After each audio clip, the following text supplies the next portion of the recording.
तो hello everyone, स्वागत है आज आप सबका आपके पसंदीदा चैनल ग्रो इन मैथ।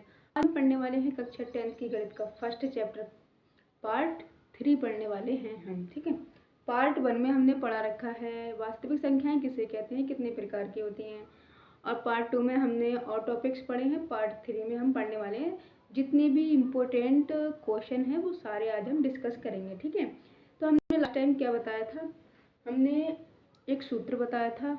वो सूत्र ये था, लासा ए कॉमा बी गुणा मासा ए कॉमा बी बराबर दो संख्याओं का गुणनफल, यानी कि ए गुणा बी। तो ये संख्याएं होती हैं, इनकी जगह पे कोई भी संख्याएं हो सकती हैं, और ये भी संख्याएं हैं, मतलब ए और बी हमने संख्या मान ली, इनकी जगह कोई और संख्या हो सकती हैं। तो इस टाइप से हमने एक फॉर्मूला बताया था, तो उससे रिलेटेड हम एक सवाल लेके आए हैं जो कि बोर्ड एग्जाम के लिए बहुत ज़्यादा इम्पोर्टेंट होता है, इसीलिए विद कॉन्सेप्ट आपको समझने की ज़रूरत है। कॉपी और पेन लेके बैठिएगा। ठीक है, देखो इसमें दिया क्या गया है, सवाल को कम से कम 3 बार पढ़ के देखना। इसमें दिया क्या है, यदि लासा एलसीएम 12 और 21 बराबर 84 हो, मतलब इसका जो लासा है वो दे दिया है कितना, 84 है, इसका एलसीएम 84 है, इसके बराबर ये 84 दिया है। ठीक है, तब मासा क्या होगा, ये तो संख्याएं हैं, तो इन मासा क्या होगा, यानी कि HCF क्या होगा। तो हमें क्या पूछा गया है, मासा पूछा गया है, ये पूछा गया है।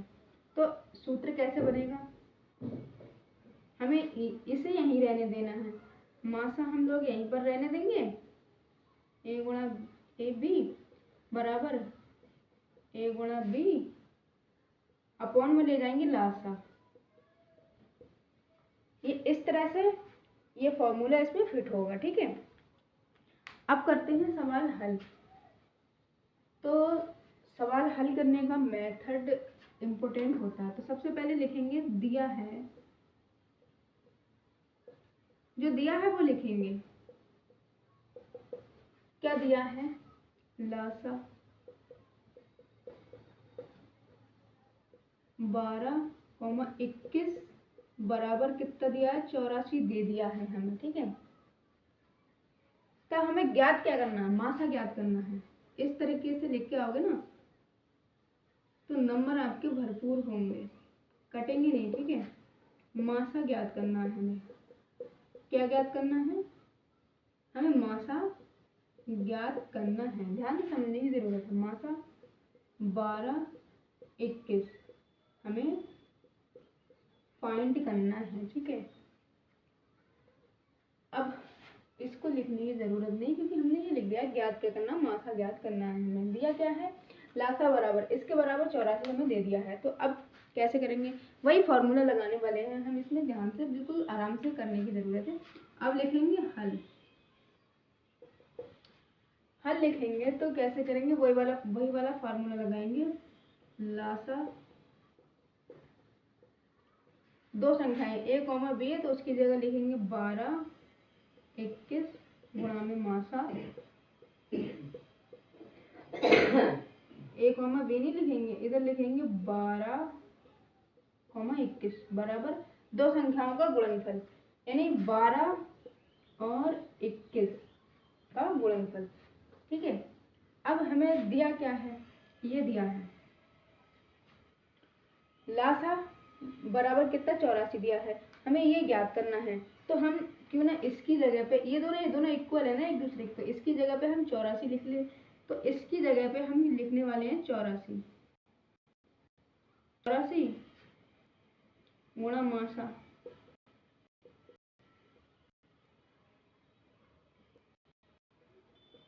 बराबर 12 गुणा 21।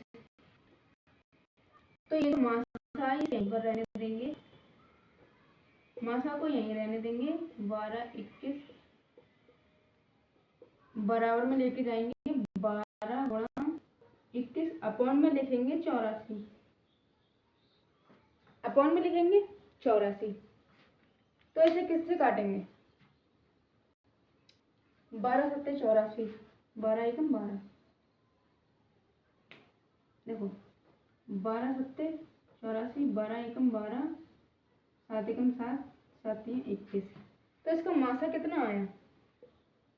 इसका मासा कितना आया? 3 आया। 12 21 बराबर 3 आया। कितना आया इसका मासा? मासा इसका आ गया 3। ठीक है, अब देखते हैं नेक्स्ट सवाल। समझ आया? एक बार और रिपीट कर लेते हैं। जैसे हमें एक सवाल दिया गया, यदि लासा 12 21 यानी कि लासा बराबर हमें कितना 84 दिया है, तब इसका मासा क्या होगा? तो हमने एक फॉर्मूला लगाया। फॉर्मूला है ये फॉर्मूला है ये फॉर्मूले से हमने ये सॉल्व किया है सारा सवाल। तो हमने क्या किया, हमने देखा कि दिया क्या है हमें। तो लासा बराबर हमें 84 दे दिया है, तो हमें ज्ञात करना है, मासा ज्ञात करना है। तो इसीलिए हमने लासा गुणा मासा बराबर दो संख्याओं का गुणनफल कर दिया। तो हमने देखा कि ये दोनों एक दूसरे के इक्वल हैं, इसीलिए हम ये 84 उठाकर हम यहाँ ले आए। तो 84 जब हमने देखा, 84 मासा बराबर दो संख्याओं का गुणनफल, तो मासा हमने यहीं रहने दिया। मासा इसलिए रहने दिया क्योंकि हमें मासा ज्ञात करना है, मासा यहीं पर रहने दिया। और ये 84 इसके नीचे लेके आए, इसको कैलकुलेट किया और आंसर आ गया। ठीक है, अब बात करते हैं नेक्स्ट क्वेश्चन की, जो कि उससे रिलेटेड है। अब देखते हैं क्वेश्चन क्या कहता है। ध्यान से समझने की जरूरत है, कॉपी और पेन लेके बैठिए, जब भी आप सॉल्व कर पाएंगे, वरना नहीं कर पाएंगे। गणित कहता है जितना आप मुझ में घुसोगे, मैं आपके माइंड में उतना ही सेट होऊंगा। ठीक है, तो यदि मासा वहाँ पर क्या दिया था, इधर लासा दिया था, अब हमें इधर HCF दिया है 255 और 887 बराबर 51 दिया है। तब लासा 255 867, मतलब यहाँ पर लासा ज्ञात करना है हमें कि इसका लासा क्या होगा। ठीक है, ध्यान से देखने की जरूरत है। तो वही फॉर्मूला लगाएंगे हम। सबसे पहले लिखेंगे कि दिया है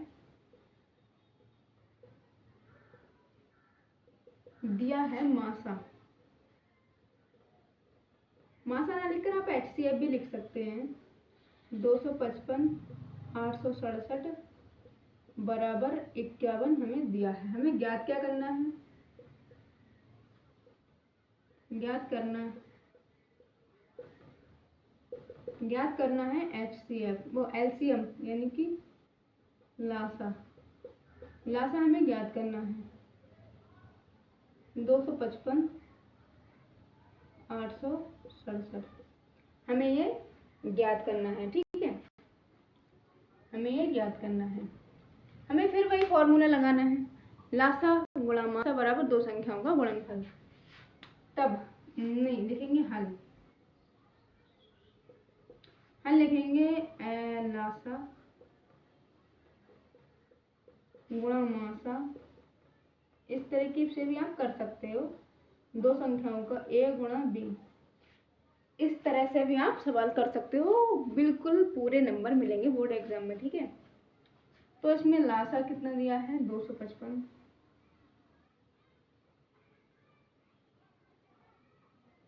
सॉरी यहाँ पर लिख लेते हैं लासा, सिर्फ लासा लिखेंगे यहाँ पर।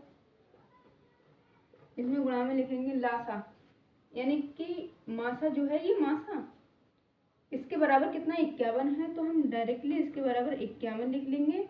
और दो संख्याओं का गुणनफल क्या है? 255 गुणा में 867।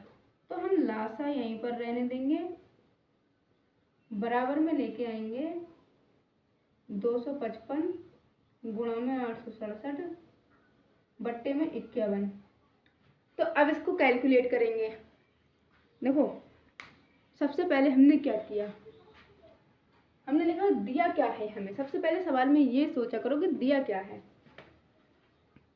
तो हमें दिया है कि मासा बराबर 51 दे दिया है हमें। तो मासा बराबर 51 दे दिया है हमें। तब हमें ज्ञात क्या करना है? हमें लासा ज्ञात करना है। मासा तो इन्होंने दे दिया 51 है, लेकिन हमें लासा ज्ञात करना है। फिर हमने हल किया। तो हमने HCF गुणा LCM बराबर 2 संख्याओं का गुणनफल, ये फॉर्मूला हमने यूज किया इसमें। तो लासा गुणा मासा बराबर कितना 51 दे दिया है, तो हम इसको ना लिखकर इसको लिख लेते हैं हम यहाँ पर 51 बराबर 2 संख्याओं का गुणनफल। 2 संख्याएं कौन सी है, यही वाली 2 संख्याएं हैं। फिर हमने इधर जो 51 थे इसके बट्टे में ले गए, तो 17 से काटते हैं, 17 3 51, 17 पंजे 85, 17 एकम 17। अब 3 एकम 3, 3 सत्ते 21। अब इसकी 7 से मल्टीप्लाई करेंगे, आंसर हमारा आ जाएगा। लासा बराबर कितना लिखेंगे, 255 गुणा में 7। इसकी मल्टीप्लाई इससे करेंगे तो देखिए 255 की 7 से मल्टीप्लाई करेंगे, 7 35 5 5 से 3 7 35 और 3 8 लगे 3 7 दूनी 14 14 और 3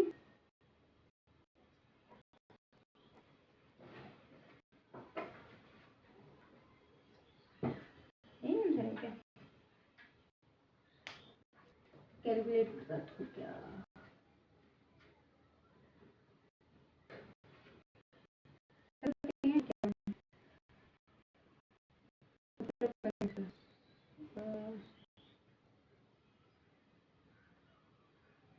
सॉरी यहाँ पर कैलकुलेट हो गया गलत, 3 एकम 3, यहाँ पर कैलकुलेट गलत हो गया, 3 एकम 3 यहाँ पर आएगा यहाँ पर ये आएगा 17 आएगा। यहाँ पर कैलकुलेशन थोड़ी सी गलत हो गई थी। 3 एकम 3, 3 सत्ते 21। अब इसको मल्टीप्लाई करते हैं,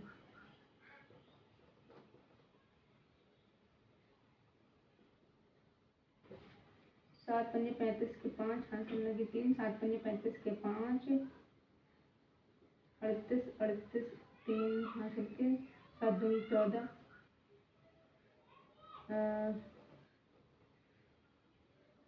अब गुणा में 5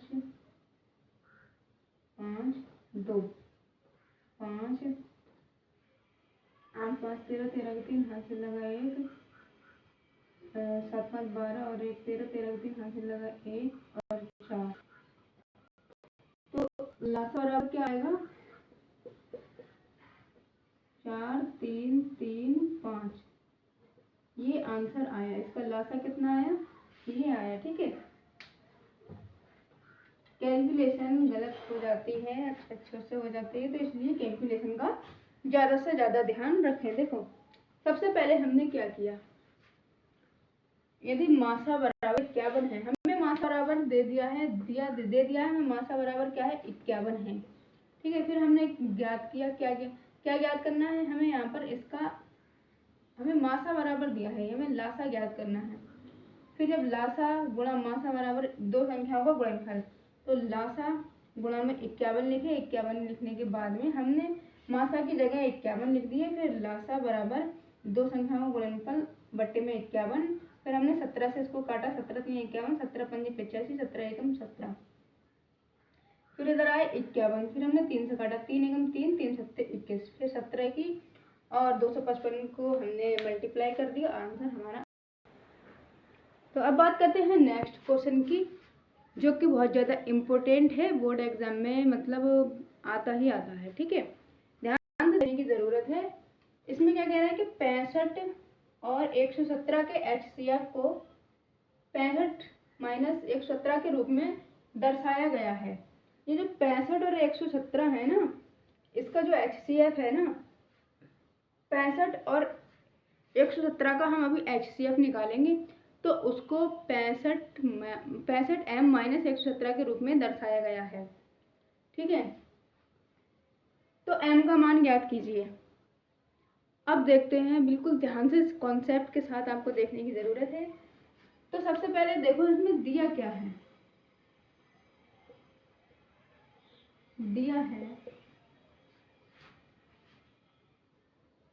दिया है नहीं, लेकिन डायरेक्टली हल करेंगे, ठीक है। तो सबसे पहले इसको करेंगे हल। हल करने के लिए हमें सबसे पहले 65 और 117 के हमें फैक्टर करने पड़ेंगे। तो अगर हम 65 के फैक्टर करेंगे तो ये किससे होगा, 5 से ही होगा। 5 एकम 5, 5 तीन 15, 13 एकम 13, ठीक है। अब 117 के अगर हम फैक्टर करें तो ये किससे होगा, 3 से होगा क्या, 3 3 9, 3 3 9, 3 27, 3 एकम 3, 3 3 9, 13 एकम 13, ठीक है। अब हम लिखेंगे 65 के अभाज्य गुणनखंड। अभाज्य गुणनखंड कितने आए हैं, 13 गुणा 5। अब लिखेंगे 117 के अभाज्य गुणनखंड बराबर कितना आया, 3, यहाँ 13 लिख लेते, 13 गुणा 3 गुणा 3। तो इन दोनों में देखो HCF जिसे बोलते हैं कॉमन संख्या, पार्ट 2 में हम पढ़ा चुके हैं, जिसे कॉमन संख्या बोलते हैं। देखो इन दोनों में कॉमन संख्या क्या है, एक जैसी संख्या हो उसे कॉमन संख्या बोलते हैं।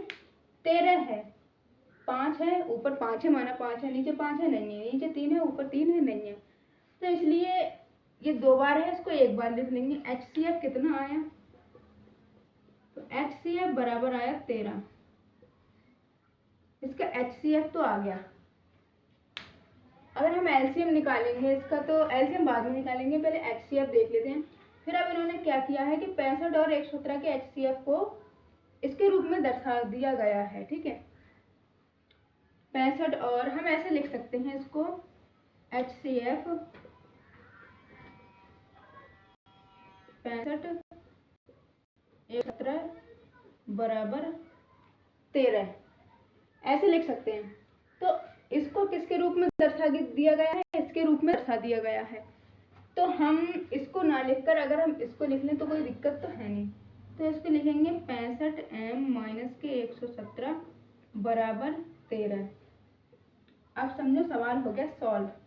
तो हम 65m तो यहीं पर रहने देंगे, बराबर में लेके जाएंगे 13 प्लस के 117, तो 65m बराबर कितने हो जाएंगे, 130 हो जाएंगे। तो 65, अब नहीं लिखेंगे 65, m बराबर 130 बट्टे में 65, तो ये किससे होगा, 5 से काट के देखिए, 5 एकम 5, 5 तीन 15, 13 से काट के देखते हैं, 13 पंजे 65, 13 एकम 13, 0, 5 एकम 5, 5 दूनी 10, m का मान आ गया क्या, 2। m का मान आ गया 2।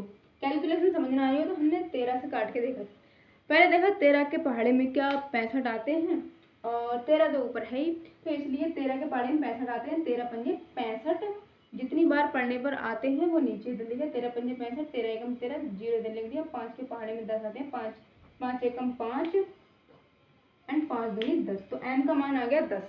सिंपल ही सवाल है बिल्कुल, अगर आप ध्यान से समझ लो तब, वरना तो आपको पता नहीं क्या लगेगा कि ये क्या है ये क्या है, समझ ही नहीं आएगा, ठीक है।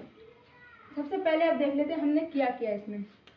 इन्होंने कहा है 65 और 117 के HCF को इसके रूप में दर्शा दिया गया है, ठीक है। तो m का मान ज्ञात कीजिए।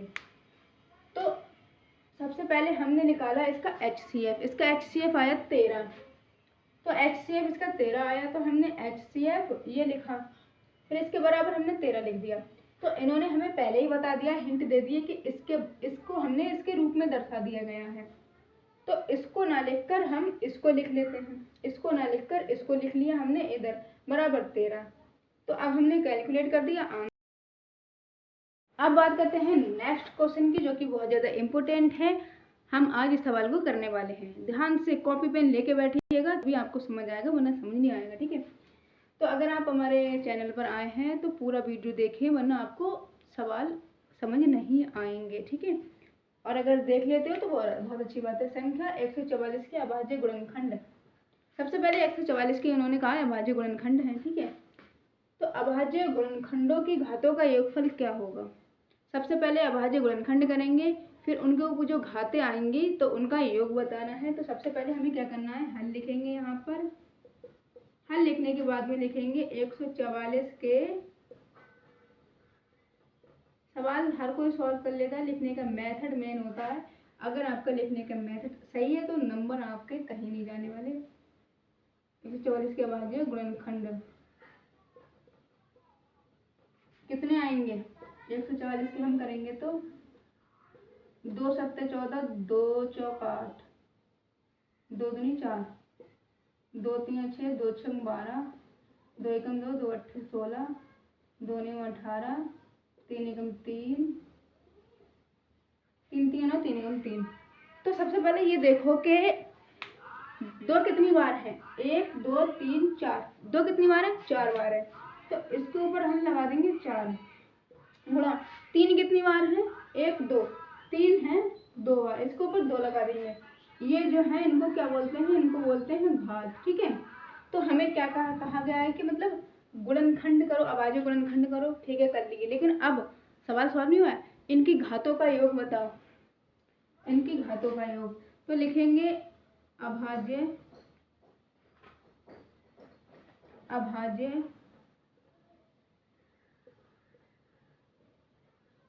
गुणनखंडों की घातों का योग।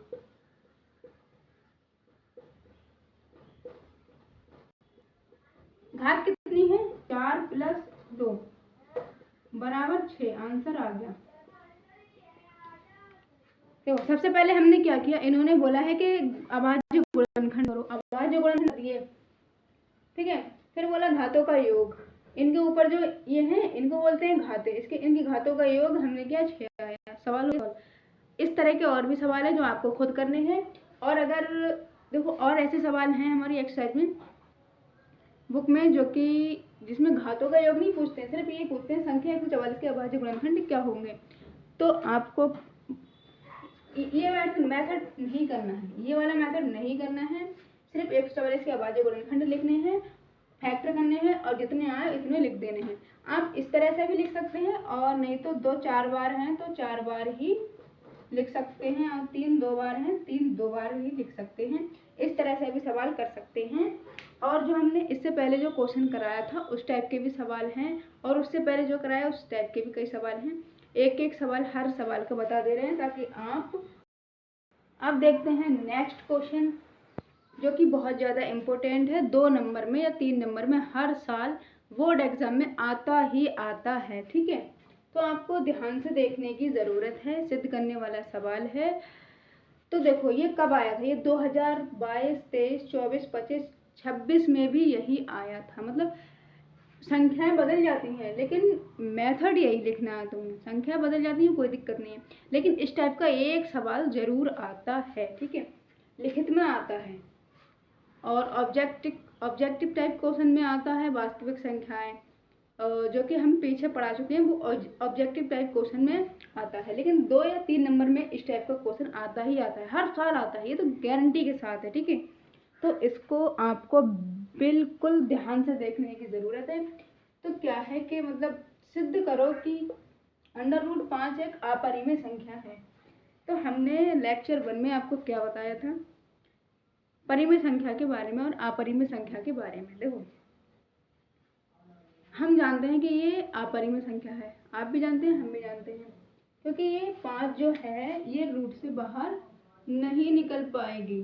5 रूट से बाहर नहीं निकल पाएगा, तो ये अपरिमेय संख्या है। अब परिमेय संख्या कौन सी होती है, मतलब जो रूट से बाहर निकल जाए वो परिमेय, और जिसे a/b के रूप में लिख सकें वो परिमेय, जिसे ना लिख सकें वो अपरिमेय, और जो रूट से बाहर ना निकले वो अपरिमेय। तो क्या ये रूट से बाहर निकल रहा है, नहीं निकल रहा है। हम जानते हैं कि ये अपरिमेय है, लेकिन सिद्ध करके बताना है कि ये किस तरह से अपरिमेय संख्या है। तो बहुत गौर से देखिएगा। ठीक है, तो चलो हम सबसे पहले क्या करेंगे, मानेंगे, हल करेंगे। तो क्या करेंगे, मानेंगे। ठीक है, माना, इसमें लिखने के नंबर मिलते हैं। माना √5 एक परिमेय संख्या है, हम इसके जस्ट अपोजिट मान लेंगे। ठीक है, परिमेय संख्या है, देखो मैं इस टाइप के 3 क्वेश्चन बताने वाली हूँ। एक होगा इस टाइप का, एक होगा यहाँ पर इस टाइप का होगा, प्लस में होगा तो इस टाइप का होगा, ठीक है, और एक होगा इस टाइप का। 3 क्वेश्चन बताने वाली हूँ। तो 3 क्वेश्चन में से एक भी ऊपर अगर बोर्ड एग्जाम में आए तो कहना, आएगा ही नहीं, इन्हीं तीनों में से मेथड यही होगा, ठीक है, यही 3 आएंगे सवाल, इन तीनों में से एक न एक आएगा ही। और किस तरह से करना है वो हम आपको बताते हैं, ठीक है। इस तरह से करना है। देखो अपरिमेय संख्या है तो हम जस्ट इसका अपोजिट मान लेंगे कि माना √5 एक परिमेय संख्या है।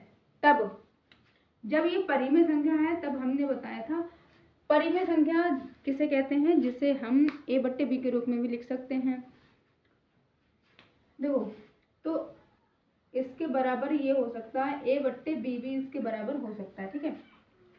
जब ये परिमेय संख्या है तो √5 बराबर ये a/b के बराबर हो सकता है, बिल्कुल हो सकता है।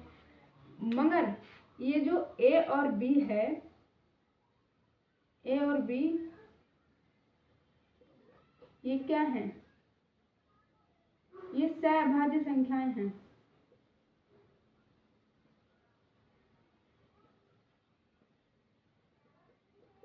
संख्या है मगर जहां लिखना ही पड़ेगा आपको ये, वरना नंबर कट जाएंगे। b बराबर इज नॉट इक्वल टू 0। देखो ये जो a और b है ये क्या है, ये सहभाज्य संख्याएं हैं, मगर b बराबर 0 नहीं आ सकता, इन्होंने पहले ही कह दिया, ठीक है। तो अगर ये परिमेय है हम इसको a/b के रूप में लिख सकते हैं, बिल्कुल लिख सकते हैं। तो जब हम इसको a/b के रूप में लिख सकते हैं, फिर इसकी हम क्रॉस मल्टीप्लाई कर देते हैं तो क्या आ जाएगा, 5 √5 बराबर a आ जाएगा। अब इसके हम करेंगे दोनों पक्षों में वर्ग करेंगे इसका, ठीक है। तो लिखेंगे दोनों पक्षों का वर्ग करने पर, दोनों पक्षों का वर्ग करने पर, दोनों पक्षों का वर्ग करेंगे तो क्या आएगा, √5 v का होल स्क्वायर बराबर a का होल स्क्वायर कर देंगे तो क्या आएगा 5। अगर देखो 5 इसलिए आएगा क्योंकि अगर हम √5 की √5 से मल्टीप्लाई करेंगे तो रूट हट जाएगा और 5 ही आएगा। अब अच्छा नहीं, अगर हम यहाँ पर 2 कर दें तो देखो एक कंडीशन होती है, अगर रूट के अंदर दोनों संख्याएं सेम हैं तब रूट हटने के बाद जो संख्या अंदर होगी वही बचेगी, और अगर सेम नहीं है, जैसे कि यहाँ पर सेम नहीं है, तो रूट नहीं हटेगी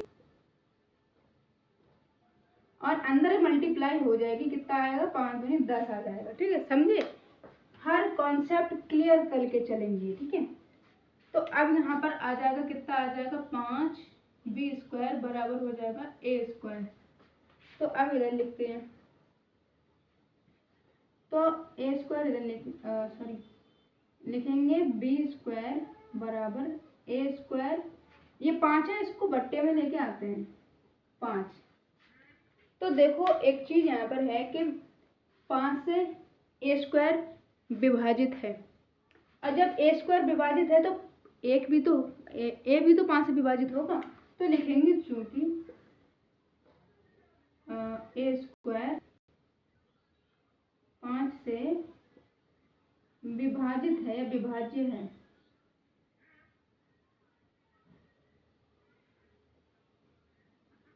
लेकिन इसलिए a भी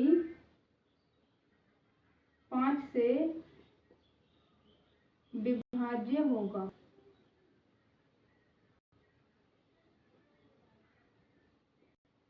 विभाज्य होगा, देखो अगर a² 5 से विभाजित है तो a भी 5 से विभाज्य होगा, ये लिखना पड़ेगा, ठीक है। अब इसका आगे का सवाल करने के लिए यहाँ का मिटाना पड़ेगा हमें। ये मिटाते हैं हम। अब इधर हम मानेंगे, पुनः मानेंगे, ठीक है, पुनः माना, ठीक है। अब तब क्या होगा, तब बी स्क्वायर बराबर क्या है, बी स्क्वायर बराबर है ए स्क्वायर बट्टे में कितना है 5, तो बी स्क्वायर बराबर ए स्क्वायर, तो 5c का होल स्क्वायर हो जाएगा। ए बराबर क्या है 5c, बट्टे में बचेगा 5, तो बी स्क्वायर बराबर हो जाएगा, इसका हम वर्ग करेंगे, हो जाएगा 25c स्क्वायर बट्टे में आ जाएगा 5, 5 25, तो बी स्क्वायर बराबर हो जाएगा सी स्क्वायर, 5 कम 5 5c स्क्वायर, 5c स्क्वायर, इसको भी मिटा देते हैं, 5c स्क्वायर हो जाएगा। तो अब इस 5 को हम इसके बट्टे में ले आते हैं, तो बी स्क्वायर बट्टे में आ जाएगा 5 बराबर हो जाएगा सी स्क्वायर। देखो वही मेथड आ गया जहाँ पहले आया था, ठीक है, सिंपल। यहाँ पर था ए स्क्वायर, अब है यहाँ पर सी स्क्वायर, ठीक है। तो अब 5 को बी स्क्वायर 5 से विभाजित है और बी भी 5 से विभाजित होगा, वही मेथड लिखेंगे, क्योंकि बी स्क्वायर 5 से विभाजित या विभाज्य है, कुछ भी लिख सकते हैं, विभाज्य है, इसलिए बी भी 5 से विभाज्य होगा, यानी कि डिवाइड होगा। तो देखो इसमें एक ही बात सही हो सकती है, या तो ए और बी जो है सहभाज्य संख्या हो सकती है या 5 से डिवाइड हो सकती हैं, इन दोनों में से एक ही संख्या सही है।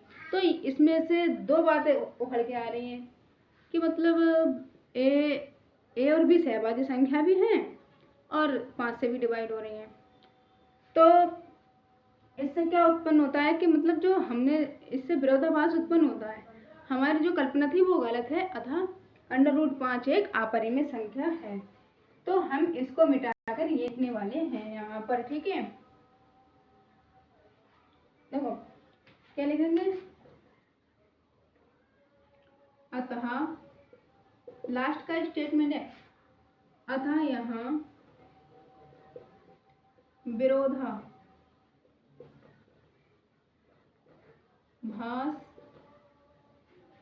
उत्पन्न हो रहा है।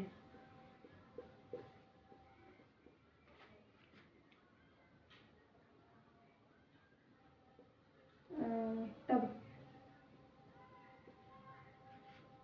तथा लिखेंगे यहाँ पर, तथा हमारी कल्पना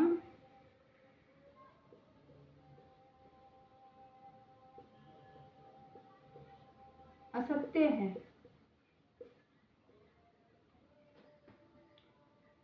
असत्य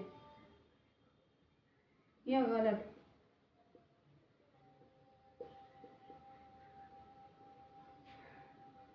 इसलिए यहाँ पे लिखेंगे, इसलिए √5 एक अपरिमेय संख्या है,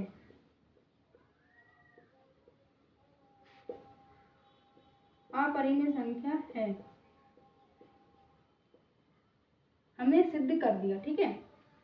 तो सबसे पहले हमने क्या किया, सवाल था कि √5 एक परिमेय संख्या, अपरिमेय संख्या है, हमें पता है अपरिमेय संख्या है, मगर हमें ये सिद्ध करके दिखाना था कि कैसे ये अपरिमेय संख्या है।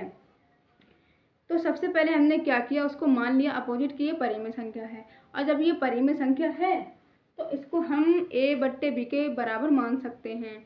फिर हमने उसकी क्रॉस मल्टीप्लाई कर दी, दोनों पक्षों में वर्ग कर दिया, और वर्ग करने पर आया b स्क्वायर बराबर a²/5, तो a² डिवाइड बाई 5 आ गया, तो a² 5 से विभाजित हो गया, तो a भी 5 से विभाजित हो गया। फिर हमने पुनः माना कि a बराबर है 5c, फिर हमने माना कि बी स्क्वायर बराबर होगा, हाँ बी स्क्वायर बराबर होगा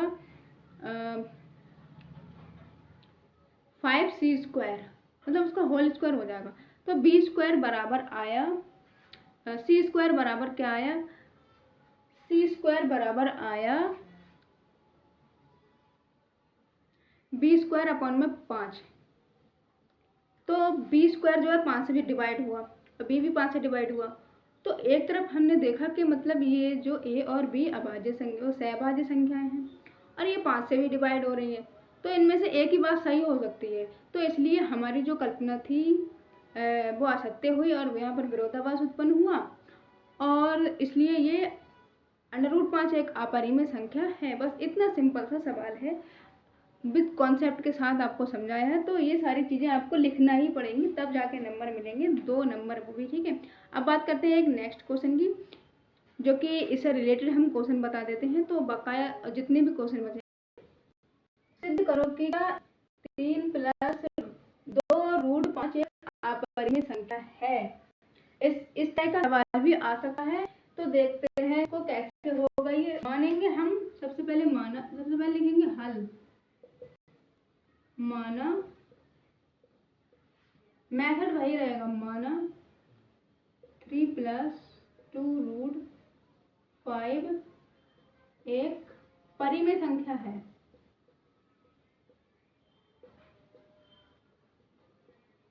परिमेय संख्या है,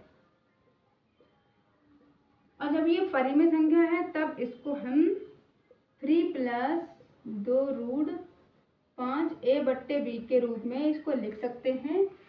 और a और b क्या है, जहाँ a और b सहभाज्य संख्याएं हैं।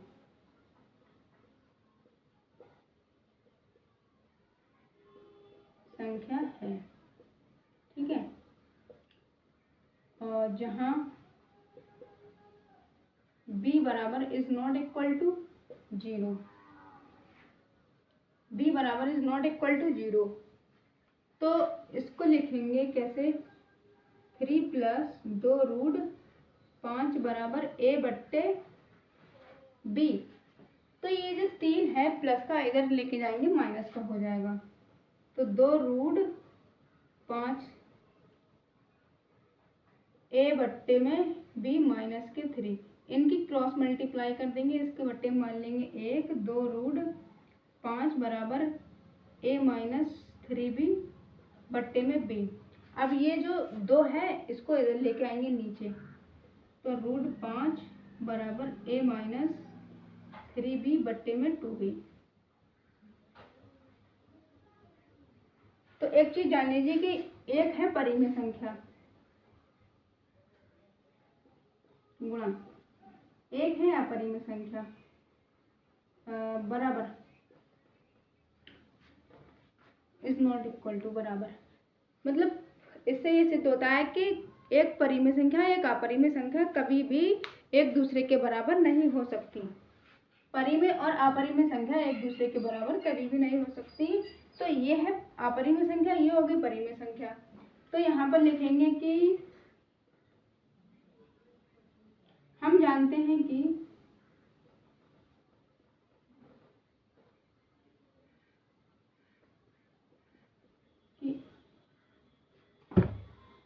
परिमेय संख्या कितनी है, √5,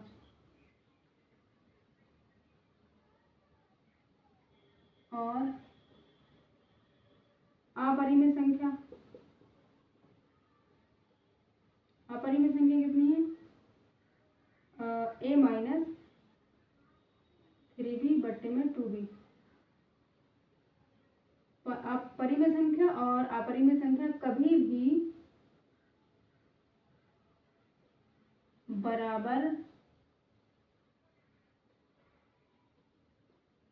नहीं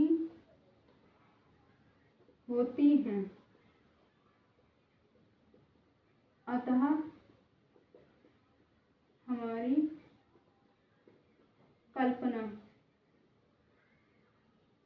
कल्पना गलत है।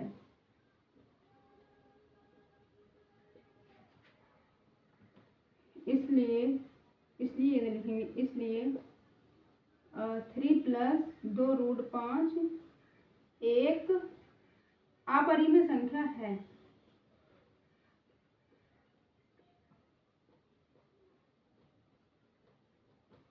सिद्ध हो गया।